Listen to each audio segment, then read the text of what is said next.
talented, capable individual. I'm here for a reason. I can do it. What an idiot I've been as a young person in this industry who has no filter and no idea what she's doing. It's kind of sinking in more and more that tomorrow is happening and the trailer is coming out. It's also really important to me that I share with you not only the really good, exciting moments, but also like the little blips where I just don't feel great. I think that's really important that you see me as a human being, because I think a lot of people don't. So I don't know. I want that disclaimer out there.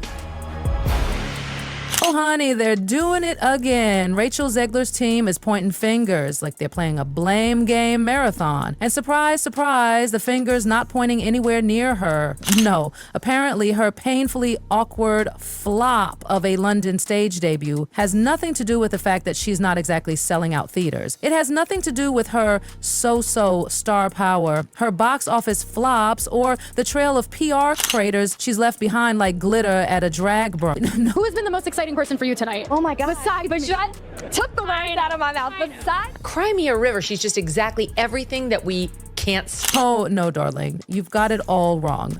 It's not her fault. It's the internet's fault. Yep, TikTok and Twitter are the villains of the story now. Apparently, a few spicy tweets and a sprinkle of snarky TikTok edits have hypnotized thousands of theater goers into not buying tickets to Evita.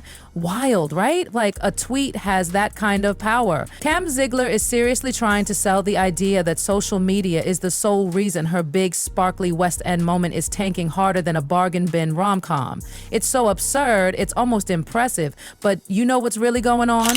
The problem isn't angry comments, it's silence. Not dramatic, scandalous silence. Just nobody showing up.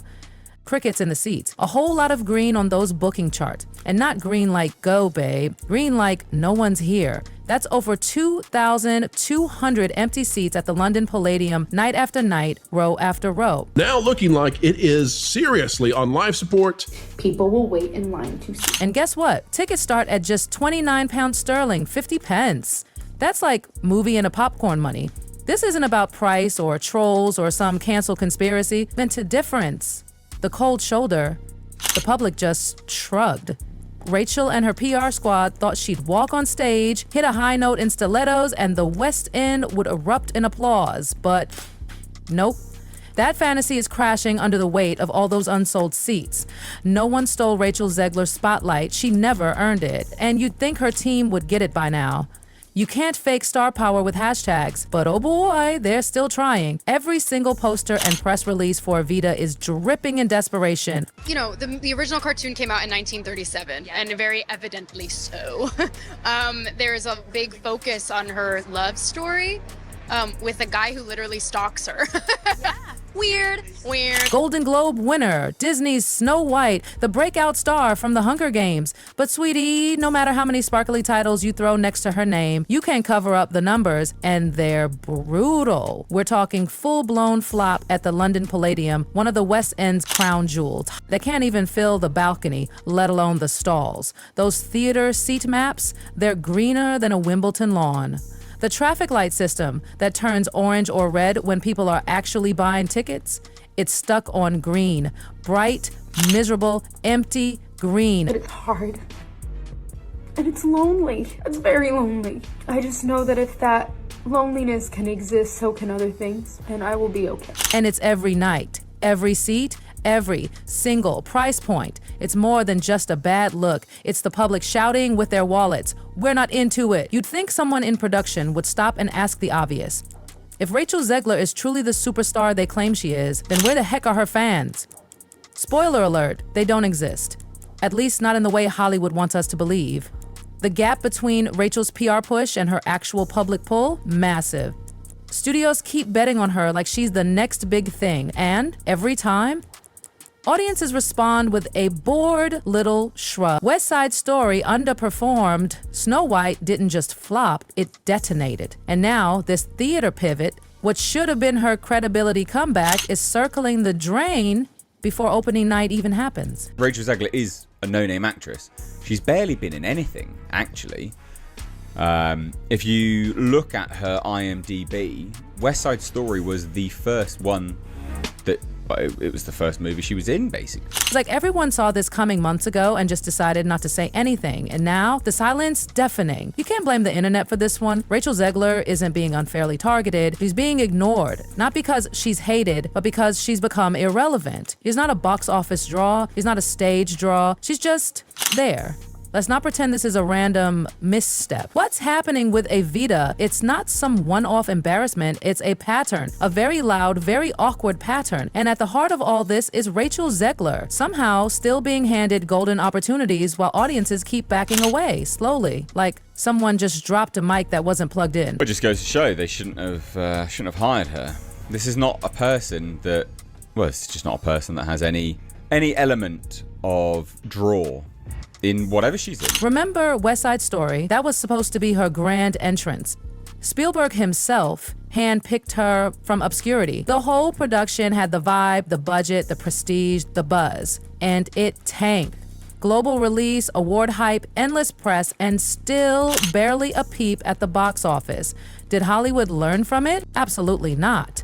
They doubled down. Enter Snow White, one of Disney's crown jewels, and they gave it to Rachel, not because fans wanted her, not because anyone begged for her, but because the execs decided she was it.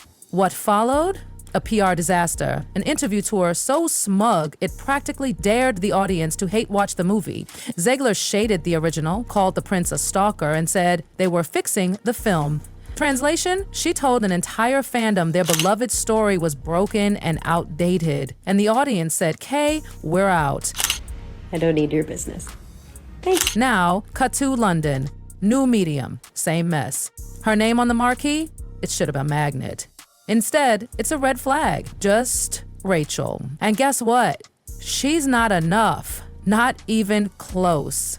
Empty seats, no buzz, no Ziegler fever, no magic, just whispers, sighs, and stagehands wondering who thought this was a good idea. You can't keep blaming social media. The receipts are in. This isn't cancel culture, it's reality knocking hard. No, Prince or a different kind of Prince? I'm sure a lot of people will assume it's a love story just because, like, we cast a guy in the movie. Right. Andrew Burnap, great dude. Yeah. All of Andrew's scenes could get cut. Who knows? It's Hollywood, baby. Who the hell are you to say all of Andrew's scenes could get cut? Like, who are you? Oh my God. Are you this? And here's where it all starts to unravel. Instead of honoring the timeless magic of Snow White, Rachel dismissed it like she was doing the world a favor. Outdated, creepy, not what little girls should look up to. Excuse me? It's Snow White, not some dusty VHS in a garage. Millions of fans, generations of families, Disney lovers from every corner of the globe, and she basically told them to get over it, with a smug little laugh, no less. That smugness, it didn't make her look powerful, it made her look bulletproof in her own mind. Spoiler alert, she wasn't.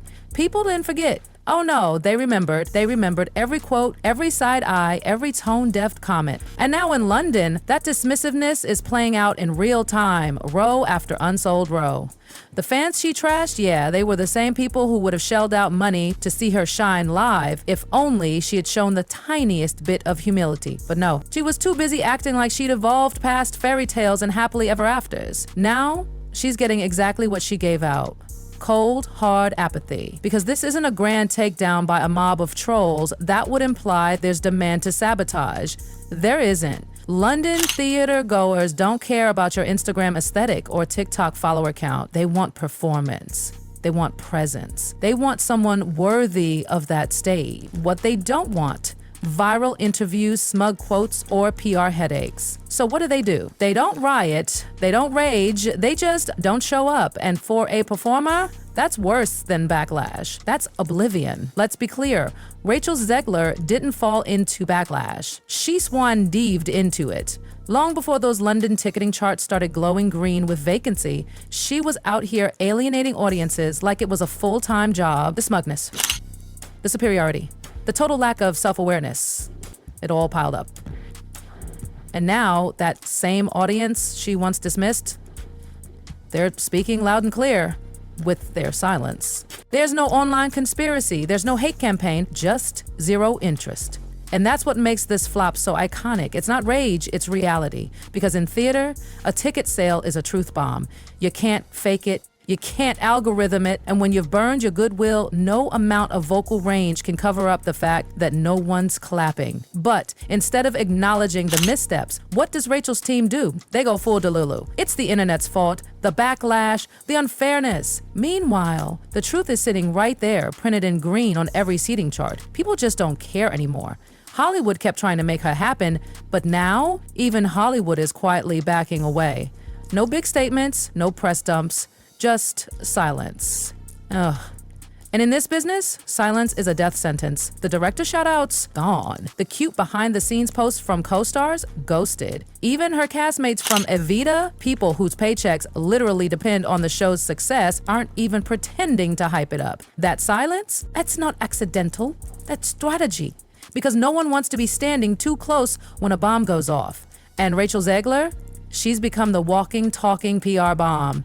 And here's where it gets brutal. Behind the scenes, casting directors are whispering a word you never want to hear attached to your name. It's not just about the audience anymore, it's about the industry. Because Rachel doesn't just bring controversy, she brings risk. Viral interviews, awkward rewrites, online storms just from putting her name on a poster. Studios are allegedly reshuffling cast lists, not officially dropping her, of course, not yet, but suddenly she's got disappearing conflicts. Suddenly her name is disappearing from pitch decks.